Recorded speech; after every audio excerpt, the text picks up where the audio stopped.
que no estudia la palabra se queda estancado en una proyección totalmente humana de Dios.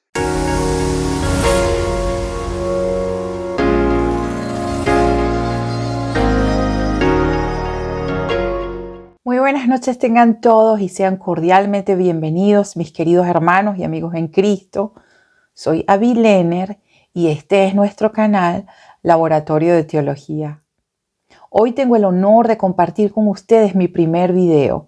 Este video trata sobre el conocimiento de Dios y es base para futuros temas. Exploraremos la riqueza de conocer a nuestro Señor y las amenazas también de descuidar este conocimiento tan vital. Espero que puedan ser ministrados por medio de la palabra, tanto como lo he sido yo. Este será el inicio de una serie muy enriquecedora.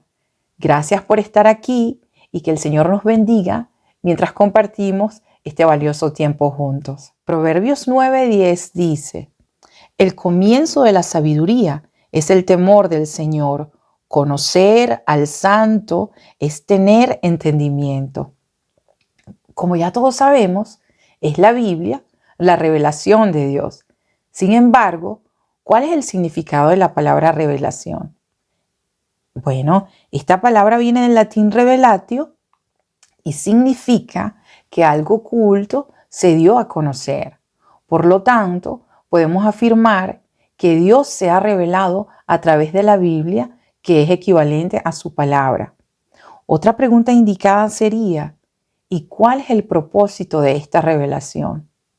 Podemos resumir la respuesta en tres muy importantes aspectos. Primero, para conocer a Dios y sus atributos, o sea, su carácter esencial, para conocer cómo debemos relacionarnos con Él y para conocer su voluntad para la creación, especialmente para los creyentes. Por lo tanto, es fundamental buscar y desarrollar un conocimiento de Dios. Veamos en la Biblia lo que el mismo Señor Jesús dice en el libro de Juan 17:3. Y la manera de tener vida eterna es conocerte a ti, el único Dios verdadero, y a Jesucristo, a quien tú enviaste a la tierra. Ahora, y tomando en cuenta de que el mismo Señor Jesús apeló a estas palabras, podemos estar seguros de que el propósito de nuestra vida es conocer a Dios nuestro Creador. Vamos a leerlas otra vez y dice así: y la manera de tener vida eterna es conocerte a ti, el único Dios verdadero, y a Jesucristo, a quien tú enviaste a la tierra. Qué bueno, ¿verdad? Que estas palabras que dijo el Señor Jesús fueron preservadas por más de 2000 años para que hoy usted y yo podamos leerlas repetidamente, pidiéndole a Dios con mucha humildad la revelación divina de ellas, hasta que estas palabras queden selladas en nuestros corazones. Sí, hermanos, sí, amigos, el estudio de la palabra de Dios es vital para nosotros, porque por medio de ella alcanzamos ese conocimiento de Dios. Por otra parte, e incluso en los círculos cristianos, hay una comprensión fragmentada de quién es Dios. Es como tener un rompecabezas al que le faltan piezas y como consecuencia no se puede distinguir una imagen completa de este. Bueno, esto es verdaderamente serio porque, como ya mencionamos anteriormente, somos nosotros los cristianos quienes recibimos una revelación única y completa de Dios a través de su santa palabra. Pero lamentablemente, entre nosotros los mismos creyentes, Dios se ha convertido en una idea casi subjetiva, construida a partir de experiencias místicas y versículos tomados al azar de la Biblia, sin una interpretación adecuada. Parece que muchas personas no tienen problemas predicando y adorando el concepto personal de Dios que tiene cada uno sobre él. No obstante, la amenaza radica en que esta adoración y predicación no glorificarán al verdadero Dios, sino a ídolos forjados en nuestros corazones, a quienes dedicamos nuestra devoción y quienes al mismo tiempo nos crean duda y frustración por el simple hecho de que estos ídolos no pueden hacer nada por nosotros, pues no nos ven, no nos escuchan, por lo tanto, no pueden hacer nada. Usted, al igual que yo, habrá escuchado cuando algunas personas dicen y se preguntan, ¿y dónde está Dios que no hace nada? Bueno, es esto el mejor ejemplo para observar cómo las personas y algunos creyentes tienen una imagen falsa de Dios. Pero Dios atiende siempre el clamor de sus hijos y de quienes le buscan en verdad. La Biblia dice muy claramente que no debemos crearnos imágenes ni semejanzas de Dios, sino más bien debemos esforzarnos por conocerlo con toda nuestra mente y con todo nuestro corazón. En el Antiguo Testamento, el pecado de la idolatría era castigado con la muerte. Y aunque hoy por hoy no se nos vaya a apedrear, igual esto nos lleva a un estado de estancamiento espiritual, que es lo contrario a un avivamiento. Vamos a detenernos a un momento a ver lo que significa esta palabra idolatría. Bueno, la palabra idolatría proviene del latín idolatría, que a su vez se deriva del griego eidolatreia. El griego eidolón significa ídolo y latreia significa servicio o adoración. Así que idolatría se refiere a la adoración de ídolos o dioses falsos en lugar del Dios verdadero.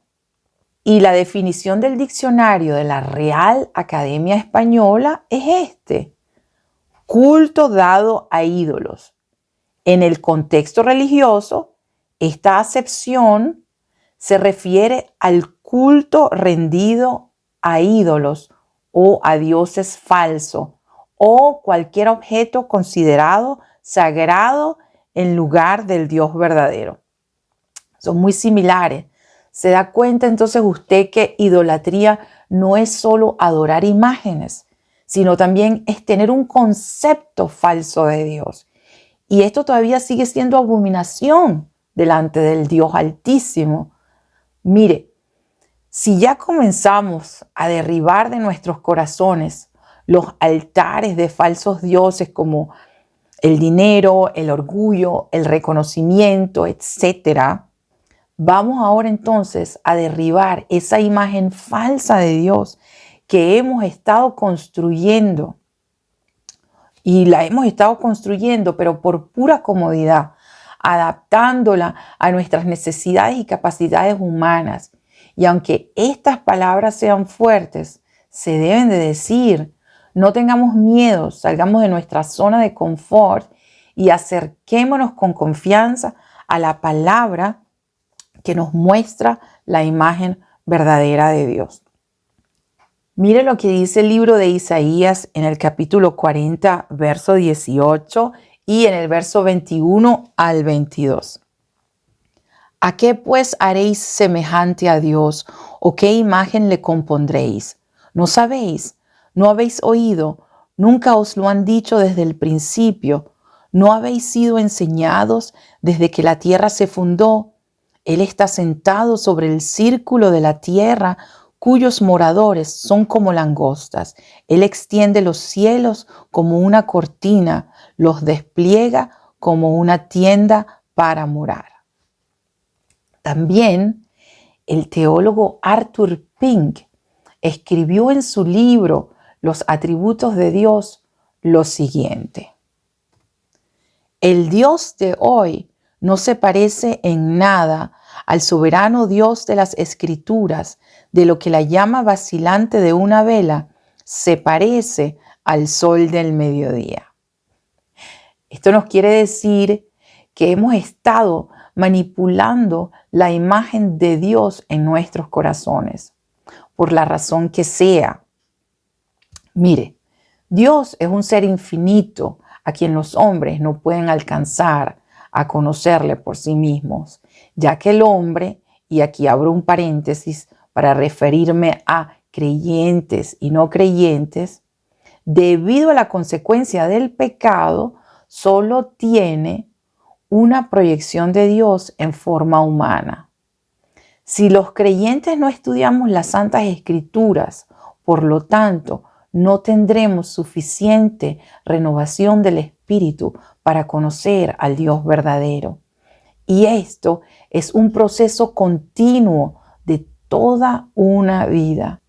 El que no estudia la palabra se queda estancado en una proyección totalmente humana de Dios.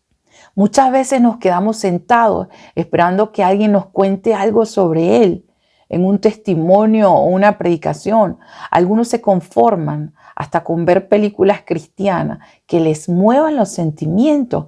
Y lo peor es que porque no hay suficiente renovación del espíritu, como ya lo hemos dicho antes, no somos capaces de discernir si lo que tenemos enfrente es un fraude de embalaje. Pero ¿y cómo? Si muchas veces Dios se queda como el Dios desconocido. Escuchemos lo que el mismo Dios dice en Oseas 4:6. Mi pueblo está siendo destruido porque no me conoce. Mire, yo lo voy a volver a leer porque realmente a mí me conmueve mucho esta palabra. Mire, Él dice, Dios mismo dice, mi pueblo está siendo destruido porque no me conoce. Esto me hace recordar que a menudo intentamos influir en nuestras circunstancias de vida mediante proclamaciones y decretos, aunque ya deberíamos haber comprendido desde hace rato que Dios obra todo según el afecto a su propia voluntad. Mejor sería pedirle a Dios las cosas en oración y esperar en Él, independientemente de la respuesta, porque si Él dice sí, es para bien, y si dice no, es para mejor. Nos olvidamos muy pronto de que muchos de nuestros sufrimientos son necesarios, ya que son la cruz que Dios nos ha dado para seguir con humildad los pasos del Señor Jesús hacia el mundo futuro. Pregúntele a Pablo acerca de los sufrimientos. Todo el tiempo en una cárcel, con frío, abandonado por todos a pesar de su dedicación, y fue ahí donde nacieron las cartas a las iglesias. Mire, es preferible entrar al reino de los cielos con solo un ojo que perder todo el cuerpo en el infierno. Ya llegando al final, miremos un poquito más las consecuencias de la falta de conocimiento para con nuestro Creador y Dios. Nos lleva a una decadencia espiritual. Hace que limitemos los planes divinos de manera casi demagógica a favores y milagros pasajeros. De esto mismo surge, por cierto, la tendencia de crear falsos dogmas y obligaciones. Fíjese que estamos hablando de obligaciones, de milagros y sanidades, de obligaciones, que es una obligación recibir sanidades y milagros. Una de las peores cosas que hace la falta de conocimiento de Dios es que ha hecho que perdamos el temor al Dios Todopoderoso. Personalmente, para mí, una de las faltas más graves es esta. La falta de conocimiento también hace que inclinemos nuestro oído a falsos maestros y que creamos en un evangelio en donde el hombre es el centro de todos los planes de Dios. Y esto también nos hace mucho daño. Queridos hermanos, queridos amigos, Aceptemos con humildad la corrección de Dios y aferrémonos firmemente a la solución que Él nos da. Oremos fervientemente para que se nos conceda la revelación de su divina persona a través de las Santas Escrituras, y también pidámosle perdón por nuestra falta de interés y nuestra apatía al querer conocerle. Por último, vamos a leer un verso esperanzador que está en el libro de Oseas 6:3. Oh, si conociéramos al Señor, esforcémonos por conocerlo. Él nos responderá tan cierto como viene el amanecer o llegan las lluvias a comienzo de la primavera. ¡Qué bello! Esto es una promesa, que si nos esforzamos por conocerlo, Él nos va a responder.